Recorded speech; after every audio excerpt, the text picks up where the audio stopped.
What's up, Thralls of Metal? We're coming at you once again with the 4th Real Metal episode in celebration of the 4th of July. Woo! Woo, America! In America. Explosions. Where in our hometown we like to play a little game called Is That a Gunshot or a Firework?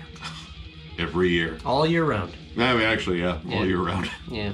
Most of the time 50-50. it's more 60-40 gunshot here. But I'm Bryn, I'm Necrotic Nick. And I'm Shredlord. and we're going to bring you the patriotic film Beavis and Butthead Do America soundtrack. So this was Beavis and Butthead's film debut. They were already a cultural phenomenon against most parents' wishes. Then they sold out and went to Hollywood. Totally sold out. Went from TV stars to big Hollywood stars. Can't talk to us normal people anymore. It's before Judge had a hit other cartoons. Yeah. I mean, he was doing pretty well. But this came out on the 5th of November in 1996, at least the soundtrack did, on Geffen Records. And, well, they had put out a different one not too long ago, actually 3 years prior, but, you know, we'll get to that. This was the big film soundtrack, and this one is... It definitely screams like more popular soundtrack because this has more popular artists, though there's still just enough metal in here for us to review it for damn sure. And Beavis and Butthead is metal. And Beavis and Butthead is metal as hell. I grew up on them, again, against parents' wishes because it's dumb as hell, but I would not have it any other way.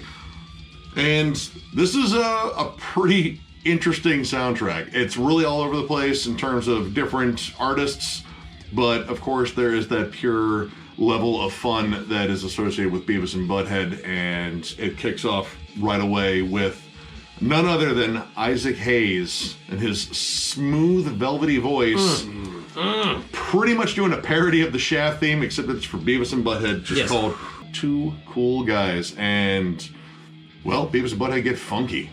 It is pelvic thrusting groove on another level, and it really sets the stage for the raw sexual tension that is the Beavis and Butthead Do America soundtrack. I mean, there's a lot of it. You had Demi Moore in there and Bruce Willis when they were still a thing. This is technically a Bruce Willis movie. Yeah. Isaac Hayes, he sets the stage, he lights the patchouli candles, dims the lights, but when it's time to actually, clap them cheeks, it's Anthony Kiedis and company that comes in to accompany us into cheek clappage. Roller Coaster of Love. And they're only wearing socks. A cover of the Ohio Players 1970s hit. This is a banger. This is a funky ass song, and what makes it even more funkier is the rock elements that are infused into it. The heavier edge really gives it more attitude and makes it way, way, way more fun than the original version, in my opinion. I love this cover. Yeah. It's absolutely amazing. Anthony Kiedis probably just walked in the studio with a bullhorn because I think that's all his vocals, and was like, this is what I'm doing. And they were like, go for it. And it's just ridiculous fun. It's so goddamn catchy, much like the original. The original is a great song. It's a great song. But I think this kind of like funky, punky sort of blend here is just what this album needed. It's just a rocker.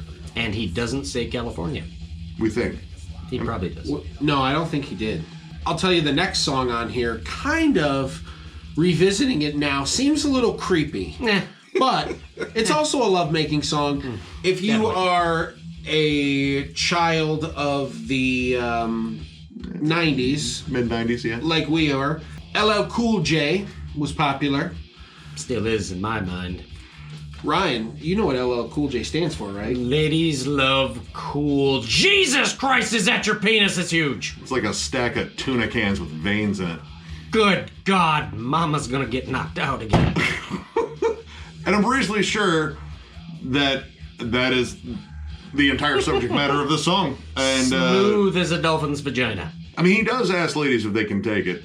No, he doesn't ask them if they can take it. He basically... Don't run, baby. Look at my hands. He's basically saying, stop running, you can take it. And in retrospect, looking back, it's a little creepy. A little creepy. A little rapey, and by a little rapey, I mean a lot of rapey. And you should never, ever run with an erection. No. Yeah, no kidding. You'll pass out. Especially if You have a mythical-sized penis, which, I mean, if he did fuck anyone with that thing, I just wonder where those lucky ladies are buried. James. Now, we do get some, like, straight-up more metal stuff on here. Ozzy Osbourne's Walk on Water and White Zombie's Rat-Fink Suicide Tanks and Cannibal Girls. Both of these are interesting songs, not only because they're actually really good songs, but in terms of, like, the timeline, this is the only Ozzy song that features Joe Holmes on guitars, I believe. The only time I ever saw Ozzy was at Ozfest, God, I want to say maybe 2000 or 97. I believe he had Joe Holmes with him. I saw him in 96 with Joe Holmes. Joe Holmes is a good guitar player, but he's no Zach. And it's a good song. It's an interesting song. I like it. It's a standout track for me on here because it is Ozzy. It's kind of creepy and dark. There's a little bit of like Middle Eastern-ish guitars in there. And Joe Holmes does a good job on this one. And then the White Zombie song is very much more like just a straight up industrial song. Yeah. A little bit of like, goth night booty shaker. It's interesting, especially when you consider the timeline of White Zombie. This was probably right around the time they broke up, so this might have just been something that was like kind of a B-side in terms of what Rob Zombie is working on his own, but still under the White Zombie banner because they hadn't officially broken up yet. I'm not entirely sure of that, but it kind of fits with the timeline of the band. And this is when they started introducing more of the disco beats and the more samples that weren't from classic horror movies. And it's also in probably one of the most memorable scenes in the entire movie where, the animators took on Rob Zombie's signature style of artwork after Beavis and Just Some Peyote. And man, what a fun time he had. At this point in the 90s, No Doubt was just a relatively new band, and Gwen Stefani was bearing her midriff for the first time for everyone. And they have a song on the soundtrack from the album before their hits. Tragic Kingdom. Don't Speakin'. Yeah, Don't Speakin' at the Spiderwebs. Well, this one is called Snakes, and it's a good song. It is. It's heavy, it's got some groove. The bass is crispy. I love the bass line throughout that entire song. Yeah, it's got like almost like a King's X kind of vibe, sort of, but with Gwen's voice. And she's a good singer. She's so cute. Yeah, I mean, I was thinking about those early No Doubt videos. Yeah, yes, sir. But she's a really good singer too. She's a great singer, and we respect her talent and stuff. And her midriff. While the first half of this album is really fun and very strong, the back half is a little bit of a mixed bag per se. You do have some good cuts, some funny cuts, I will say. The last track, Lesbian Seagull, by Engelbert Humperdinck. By Mr. Van Driesen. Unfortunately, I would have rather preferred the Mr. Van Driesen. And for those of you who don't know, he is the boys' hippie teacher in the cartoon Beavis and Butthead, and I would have much rather preferred that version. However, this version was done by, old school crooner Engelbert Humperdinck. I mean, he croons well. He does croon well, and the song is just hilarious. How do you sing some of that shit with a straight face? I'm already giggling at his last name. Yeah. So it is a song for the ages. It touches the soul in such a unique way, and I would love to hear either Tom Jones or Robert Goulet also attempt this song, because I believe it would... My mind would explode from amazingness. I don't think Robert Goulet is going to make it in the studio. He might. If he does, we have a whole separate set of issues here. Or a whole separate video to make. I want to see the making of that album. Robert Goulet. For any of you old school 90s hip-hop fans, you do have Madhead on here. Pimpin' ain't easy. Remember, there's a very famous saying that everybody knows, but nobody knows where it came from. It came from this goddamn song by Madhead. Pimpin' ain't easy, but it sure is fun. Necessary. I don't know anything about pimping, but I imagine it's not the worst thing in the world to do to get paid to do. I'm not the biggest hip-hop fan, but I do have a soft spot for, like, at least that 90s style, because there's almost none of it now. Yeah. But, I mean, this song was, it was just kind of there, and there were enough other songs in here that, I just didn't get into, namely Rancid and Stubborn All-Stars doing I Wanna Riot, and it's ska. Yeah, I like some ska, I like some Rancid. I don't like any Rancid. And it's two ska bands ruining music together. It's just kind of a long track version, the same riff. Yep. And a horn melody. It's not a good song. I think it takes place during like a whole like sort of montage of them traveling in the movie. So it's just kind of like filler there, and it's kind of filler here for me. But when you get off the beaten path and go towards something a little bit more strange, like Southern Culture on the Skids, with their fun rockabilly song "White Trash," quality stuff. And I thought Surfers. it was a little average. Butthole Surfers was great. Butthole Surfers is always great. It's Gibby. Gibby rules. Whatever the hell he is rambling about. Yeah, he just rambles when the tape rolls. Some sort of gibberish. Whatever the comes to his head. Yeah. But the music's always really cool, and he always has the funniest, most interesting shit to say. And there's like a saxophone in it. Yeah. Noisy, squealy guitars. It breaks down at the end of just... not breakdown like bleh, breakdown, but like breakdown like everyone was kind of nodding out and still playing. Yeah. Perhaps. I mean, if you know Butthole Surfers history, that may or may not have happened. The Lord is a monkey. And this is an interesting one because this is the rock version. Apparently the version that is on Electric Ladyland, which surprisingly is one I don't own.